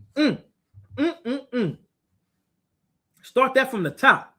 When thou hast gotten a fruitful possession. When thou hast gotten a fruitful possession. Go ahead. Through all the field. Meaning when you went out in the field. Now this is an analogy. This is like a metaphor, right? Or kind of like I say a parable in this case. If you go out, all right, if you just go out in the field is just anywhere you go. Anywhere you go. And you find yourself a fruitful possession. This is talking about a woman. That fruitful possession is talking about that woman. Talking about a black, Latino, and Native American woman. Go ahead. Come. Sow it with thine own seed. It said, sow it with thine own seed. Now, let me tell you. All right. I don't know about you, but I think I only want my seed in my woman. Some of y'all brothers out here now, because of the so-called white man and his feminist movement and his civil rights movement, you want more than one seed in your woman outside of yours. I hate to break it to you, brother. You're a homosexual if you want that. You are GAY. You are LGBTQIA+. You are the gayest of them all. I'll say you're the gayest second to the men who think trannies are women or transgenders are women. Salakia, I'm about to get this page flagged. Salakia, that these transformers are women. That's what you think they are. All right. Hopefully YouTube kind of skips over that. I'm gonna pray to the Lord. Salakia. We only got one channel left, and I don't want to be the reason. Anyway, moving on. Continue reading. Trusting in the goodness of thy stock. It says, trusting in the goodness of thy stock. Read that one more time. From the top, sir? No, read it from trusting. Trusting in the goodness of thy stock. Trusting in the goodness of thy stock. What's the goodness of thy stock? A father raising you to be a good man. Your father raising you to be a man who kept the flower of thine age sound. The goodness of your stock, thy is Old English for your. The goodness of your stock is not giving your strength unto other nations and races of people. It says, trusting in the goodness of thy stock. Addition to that, trust that there's a good Black Latino woman out there for you. There are plenty of good Black Latino Native American women out there for you. Don't make up the lie and the fallacy that there's no good Black Latino Native American woman. Talking about they too much to handle. You're just weak, brother. You're a sissy. You understand? You're soft. All right? You one of those brothers who didn't play, you were busy playing two-hand touch growing up. You know what I'm saying? I'm not here to brag, but I played tackle on concrete. All right. Listen, some of you brothers, I see some of you brothers, and I'm like, he played tackle on grass. You was playing some tackle on that grass, won't you? Well, I was playing tackle on concrete. All right. Be a man for once. All right. Moving on. Continue. Verse 21. So thy race. It said what? So thy race. It said what? So thy race. I thought the word race wasn't in the Bible. One more time. So thy race. I thought race didn't matter. One more time. So thy race. I thought nationality didn't matter. So thy race. I thought I don't see color. So thy race. I thought color didn't matter. So thy race. There's only one race but the human race. So thy race. It said thy race, meaning your race. I'm gonna stop right there before I continue. Can you play the next video for me, brother?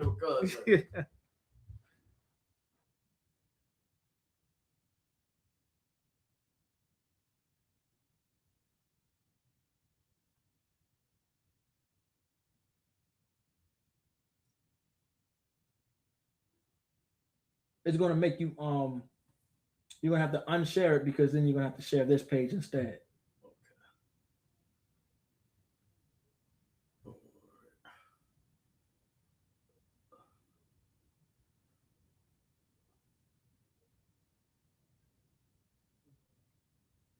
No, you can just share the tab.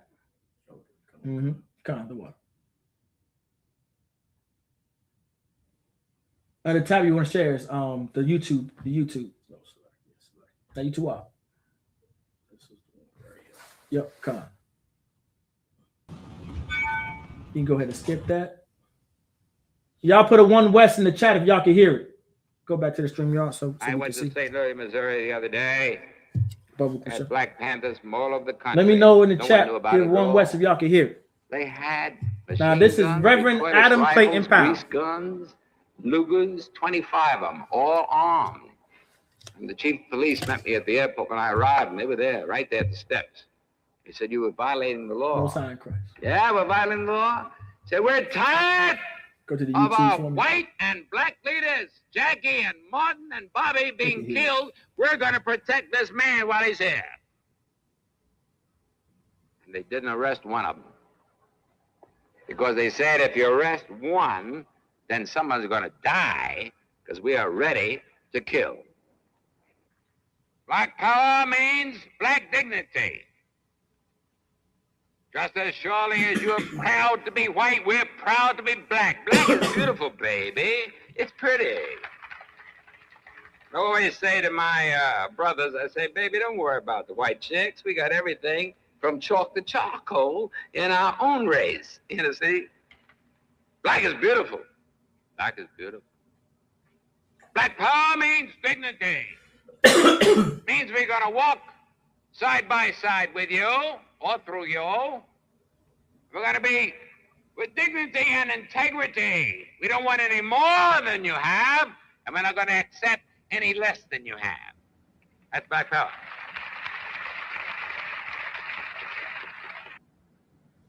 All right, go ahead. You can stop sharing that.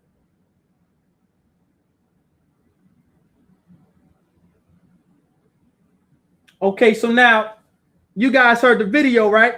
Now that was a Christian pastor, right? That was Reverend Adam Clayton Powell. Reverend Adam Clayton Powell from the 60s. He was a Christian pastor.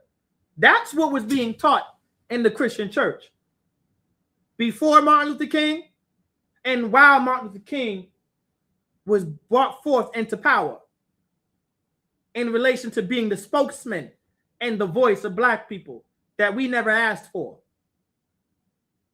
This is what was black. These are the words. Those were the words of a black preacher, a black pastor in the 60s from Reverend Adam Clayton Powell. Y'all may have seen this video a couple times. I'm not sure, but it's such a powerful video. I love the video. It's one of my favorite videos out there. I quote it almost all the time because I love that he said, listen, we got chalk to charcoal. And that was a bar when he said that. I said, ooh, I don't think you get any more black power than that. You don't listen, man. It was crazy when he said it. And so to the class, right? What was Reverend Adam Clayton teaching in the Christian church? What was Reverend Adam Clayton Powell teaching in that Christian church?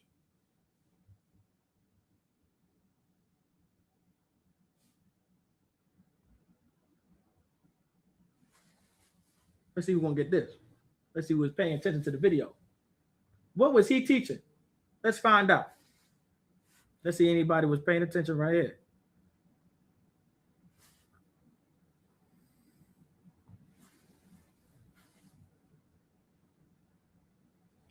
I know one out of 10 know it. Don't be afraid to answer. Give y'all a little bit of time. What was he teaching?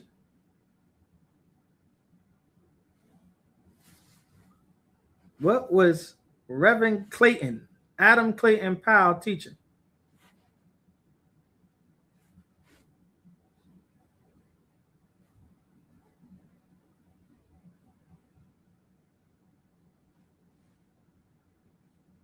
Nah, he wasn't teaching equality. If anything, he would have been teaching equity, not equality. They're gonna make me play this video one more time for them. That they need us? No. What was he teaching?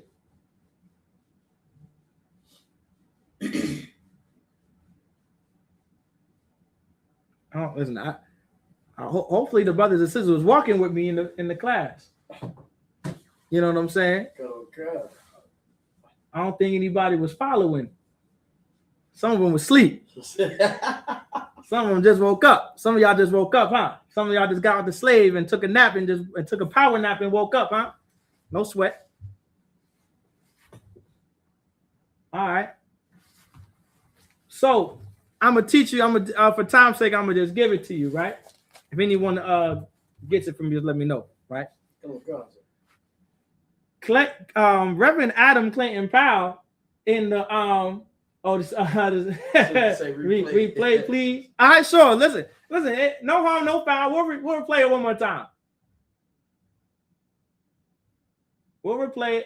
You gotta open up the go to the don't share anything yet. You can't because you gotta go to the civil rights, John, on the tab.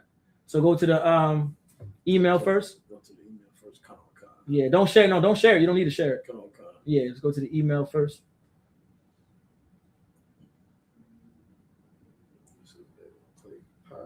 There we go. And then you can share it. We're going to play it from the beginning, and hopefully brothers and sisters might get the answer. And keep in mind, think about what I've been teaching this entire time as well. All right, go ahead. You go back to the stream. I went to St. Louis, Missouri the other day. They had Black Panthers from all over the country. No one knew about it at all. They had machine guns, recoilless rifles, grease guns, Lugers, 25 of them, all armed. And the chief of police met me at the airport when I arrived, and they were there, right there at the steps. He said, you were violating the law. Yeah, we're violating the law? He said, we're tired of our white and black leaders, Jackie and Martin and Bobby, being killed. We're going to protect this man while he's here. And they didn't arrest one of them. Because they said if you arrest one, then someone's going to die, because we are ready to kill. Black power means black dignity. Just as surely as you're proud to be white, we're proud to be black. Black is beautiful, baby. It's pretty. I always say to my brothers, I say, baby, don't worry about the white chicks. We got everything from chalk to charcoal in our own race. You know, see? Black is beautiful. Black is beautiful. Black power means dignity. Means we're going to walk side by side with you or through you. We're going to be with dignity and integrity. We don't want any more than you have, and we're not going to accept any less than you have. That's black power.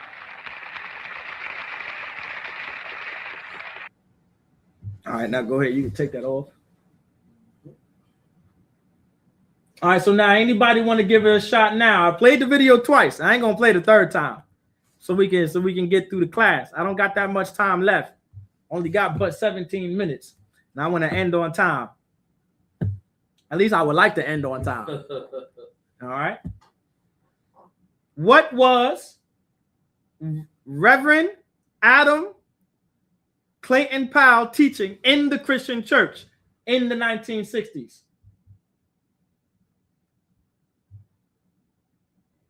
Not that the civil rights movement was, well, he did teach that. He was teaching for sure that the civil rights movement is trash. That is very true. All right, I'll give you that one too. What else was he teaching? I think they missing the point that I want to hit. I think they missing the point, brother. I think they not. I have faith, brother. I have faith. The Lord, listen. The Lord said having faith as a mustard seed. I have faith in one of my brothers and sisters out there that they know what Reverend Adam Clayton Powell was teaching. Let's find out what he was teaching in the 1960s in the Christian church. Because by God, because of Martin Luther King, the Christian church has failed. And the Lord allowed it to happen to show you that Christianity is not the religion we're supposed to follow. Because we were getting to the point of not being Christian after that. If it wasn't for Martin Luther King, we would have found out together Christianity is not the religion for us. But black power is everything. And Latino and Native American power is everything. And we were about to go into the next phase. As a people, we were going to start separating together from these religions and from these culture. That is true, that we were not equal to the Caucasoids, to the Caucasians. Anyone else want to give it a shot? Listen, when I say it, they're gonna be like, "Dang, we definitely walked right over that," because we were just talking about this in the scripture. You still got my scripture, right, brother? I know you do. Listen, when I don't even want to read the scripture yet until I get at least a couple more answers. But they probably doing something. I know a lot of brothers and sisters still at the slaves, possibly cooking for the kids and things like that. So I'm not going to hold them to it. All right. But I'm going to give it to y'all for time's sake. All right. He was teaching against interracial marriaging. He said it right there in the video. He said, I tell my black brothers all the time to stay away from them white chicks. We got from chalk to charcoal. That's what he said. The Christian church in the 60s taught against interracial marriage. Please go ahead, Doc. Salaki, sir, if I may. What he was talking about was Ecclesiastes 26 and 20, what we just read, the end verse. There you go. Trusting in the goodness of thy stock. Give Officer Yaquab a hand. Damn right. That's exactly what he was teaching. In the trusting in the goodness of thy stock. Continue reading the verse 21. So thy race. Say what? So thy race. From chalk to charcoal. Say what? So thy race. Black power is beautiful. So thy race. Black and Latino and Native Americans are beautiful. So thy race. Black power is dignity. So thy race. Latino power is dignity. So thy race. Native American power is dignity. So thy race. Go ahead. Which thou leavest shall be magnified. Because when it comes to marriage, when it comes to so-called blacks, Latinos, and Native Americans, marriage was always about your race. It was about the benefit of your race. It was about your race being magnified when you're no longer on the planet. Right. When you're no longer here. You're supposed to teach. We are to teach our children that black power is dignity. And Latino and Native American power is dignity. Well, guess what teaches that? God. Guess who else teaches that? Who's under God? Yahweh Shah Mashiach. Guess who else who teaches that? Who's under Christ? Commanding General Yohana. That's right. The ISUPK, the Israelite School of Universal Practical Knowledge. We teach that black power is dignity. And Native American power is dignity. And Latino power is dignity. That's what it is. We were the next phase. When you heard that Christian pastor, he was getting ready to listen. I don't know if y'all seen it. Maybe y'all can't. I'm sure y'all did see it. But that was the spirit of One West. You saw how One West was being poured onto the earth. That's why when we say in 1969, the spirit of the Lord was poured back into the earth. And brothers and sisters were receiving it. The Lord was making it happen. But because of disgusting Martin Luther King going with the flow of the white man's agenda and civil rights, so the white man can have civil rights to have sex with black women and Latino or Native American women. So the so-called white man can learn how to realize that there's other people who are human too. Because of that is why not all of us was able to reach into the next phase. It's because of Martin Luther King. Christian pastors like Reverend Adam Clayton Powell, he was moving into the next phase, and he was teaching the congregation of black people, teaching them, hey, listen, black power is dignity. It's beautiful. We got to stay with our own nation of people and our own race of people. Marry each other and each other alone. Deal with each other and each other alone. He was talking about being masculine and black masculinity, meaning having some dignity. Dignity is everything in the so-called black, Latino, Native American community. Look up the word dignity, Biblical Shah, so the class can know for time's sake. Dignity. Because that Christian church now, it lacks dignity. And you won't find any dignity in that Christian church anymore. You won't find it because of Martin Luther King. Cool, come on.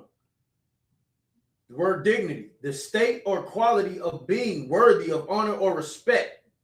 Repeat that one more time. The state or quality of being worthy of honor or respect. Damn right. I'm gonna continue reading the other. Are there any more definitions for you?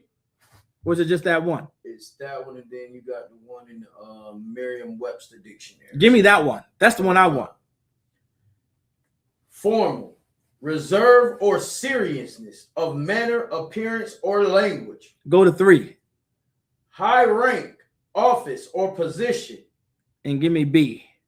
A legal title of nobility or honor. This is what the ISUPK is teaching, because the Bible teaches it, and Jesus Christ, Yahweh Shah Mashiach, teaches it. And the Most High God, his name is Yahweh, he teaches it. He taught us to have some dignity, to be worthy of something, to have some honor and some respect, be men of high rank in office and position, have some nobility and some honor. Black power is dignity. Latino power, Native American, Black, Latino, Native American supremacy is having nobility and honor having some dignity. That's in the Bible. Read that verse from the top. So thy race. Come on. So thy race. This is dignity right here in the Bible. Go ahead. Which thou leavest shall be magnified. This is how you achieve dignity. Only marry your own. Only have sex, which is marriage, with your own race of people. Race is in the Bible. It's right here. Race matters. Don't allow these oppressors out here to run game on you and make you believe. And I mean, oh my God, make you believe that race does not matter. Please continue. Having the confidence of their good descent. It says having the confidence of their good descent. Read that one more time. So thy race, which thou leavest, shall be magnified, having the confidence of their good descent. That word magnified, translate that word for me. I'm gonna translate it right now. That magnified translates to supremacy. Let that be known for every Black, Latino, Native American in class tonight. That word magnified shall be magnified, meaning to have superiority, to have absolute supremacy over other nations of people. Read after magnified.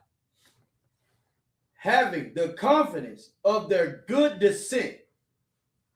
Read that one more time. Having the confidence of their good descent. What is their good descent? What does that mean? Their good descent. Their good descent, I'm going to give it to y'all for time's sake. Their good descent is talking about the descendants coming after them. It says having the confidence of their good descent, meaning when I teach my kids, I can trust that they will keep what I say. I have confidence that when I teach my sons and my daughter, they will teach their kids too.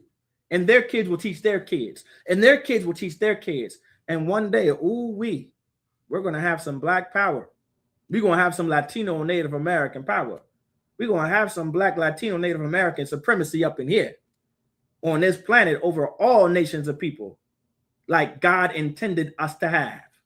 How do I know? Deuteronomy chapter 7 and 6. How do I know? Ecclesiasticus chapter 26 verses 19 through 21. That's how I know. Play that next video. I'm gonna play this last video. All of this is history. All those 3 last videos was history. Now I'm gonna bring you to the present day of what's going on today with good old Donald Trump. And I'm gonna tell you when to stop it too. Play it from the beginning.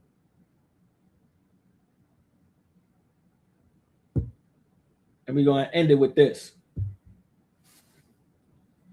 Salakia.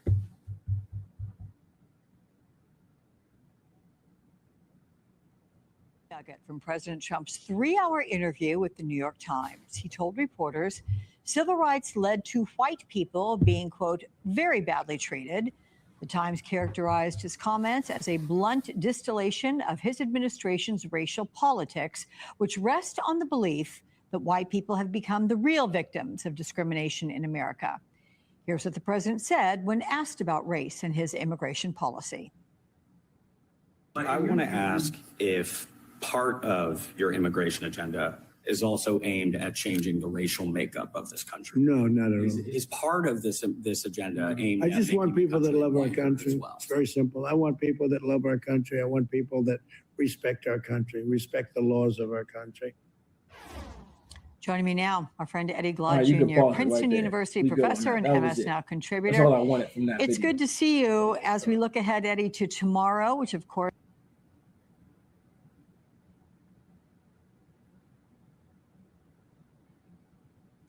Now, did you guys hear that in the video? Did you guys hear that last video being played? Put a 1 West in the chat, or a con, whatever it is, a 1 West in the chat. You guys heard that last video about Donald Trump and what he said?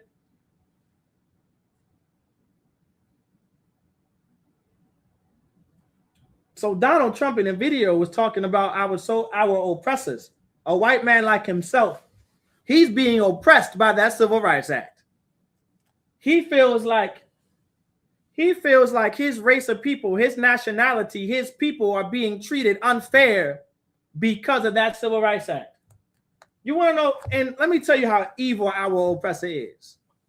He believes not having the right to unalive us for eating where we want to eat and lynching us and treating us like absolute garbage simply because we are human hurts him.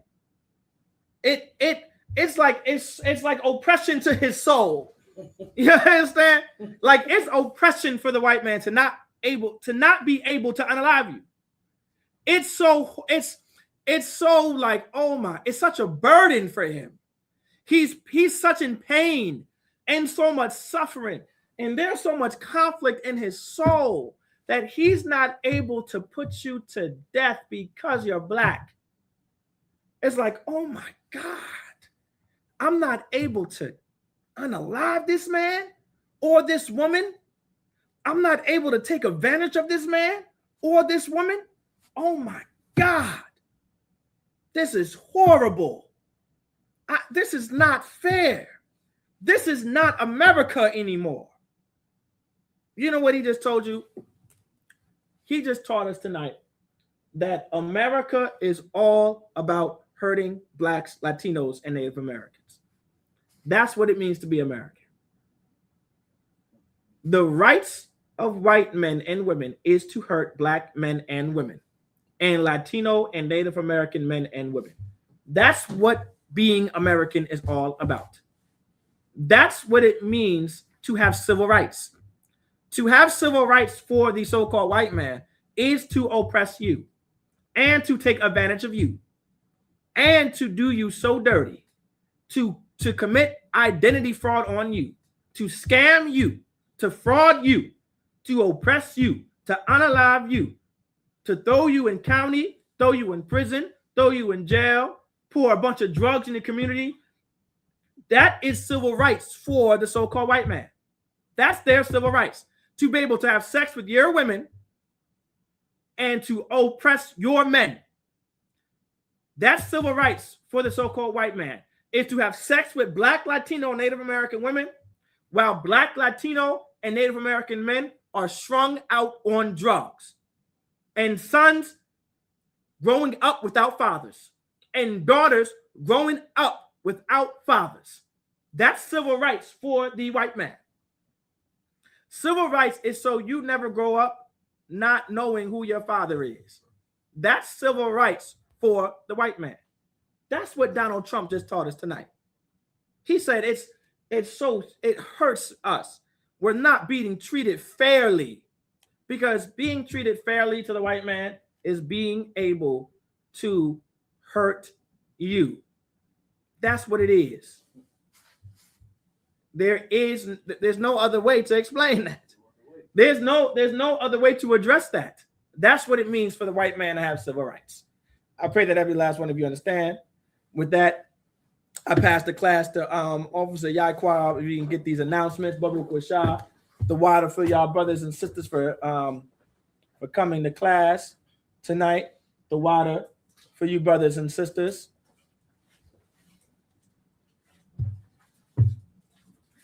And the brother will be with you shortly for the announcement. Go ahead and turn the camera around for you.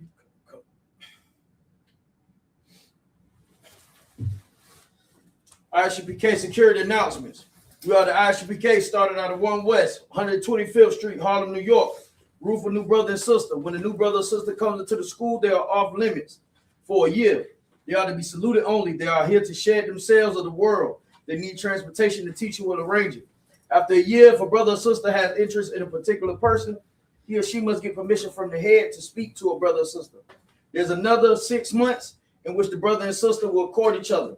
After this 6-month period, the brother and sister will get permission from the head to marry. Tithes, which is a commandment, Numbers 18:21. Malachi 3:8-10 means 10th in Hebrew, ma'ashra. 10% of every penny of any increase the Most High gives you. What you're going to do is you're going to go to ISUPK.com. You look in the left corner, you'll see a blue button that says tithes and donations. You want to go there to pay your tithes and give your donations, all right? Priest fund, free will offering for priests, not mandatory. Whatsoever amount you would like. upcoming holy convocations is the Feast of Purim. That's going to be in March next month coming up. Be sure to be looking on the bulletin boards to see the days, the dates, and what you're going to need to do that so we can get out rocking with that. All right. If any brother wants to be a trooper in the school, start wearing all black boots, shirt, pants, and a headband or scarf. To any sisters want to come into the school, make sure you got your hair wrapped and you're wearing a long, modest dress. All right. And with that, we're going to get a teacher a courtesy salute to the teacher. Yeshavi to the sisters. Imagine to the brothers. Men of Israel. I imagine Shabbat. I imagine Barak. Yahweh Hashem Yahweh Shabbarakatah. Yahweh Hashem Yahweh Shabbarakatah. Yalmatah. Sar, which is the turn to the sisters. Imagine sisters. Stand up. Brothers, we're going to give a courtesy salute to the sisters. Men of Israel. I imagine Shabbat. I imagine Barak. Yahweh Shema Lathan Ba Hashem Yahweh Shab. Yalmatah. Class dismissed. It's that time of year. We're going to be in Houston, Texas from April 1st to April 5th, celebrating the Lord's 57th annual Passover under Commanding General Yohana. Jam-packed, full of events, line dances, fishing, horseback riding, rides for the kids, bounce houses, and the annual lamb slaughter held at the BH Ranch. And it ain't no party like the all-black party, the annual all-black party. 14149 Player Street in Houston, Texas. You know it's gonna be lit. All leading up to Saturday, April 4th, the Lord's 57th annual Passover. You still got time. Go to ISUPK.com to pay your Passover fee. 18 and over, $200. You do not want to miss the Lord's 57th annual Passover. Houston, Texas. Shalom.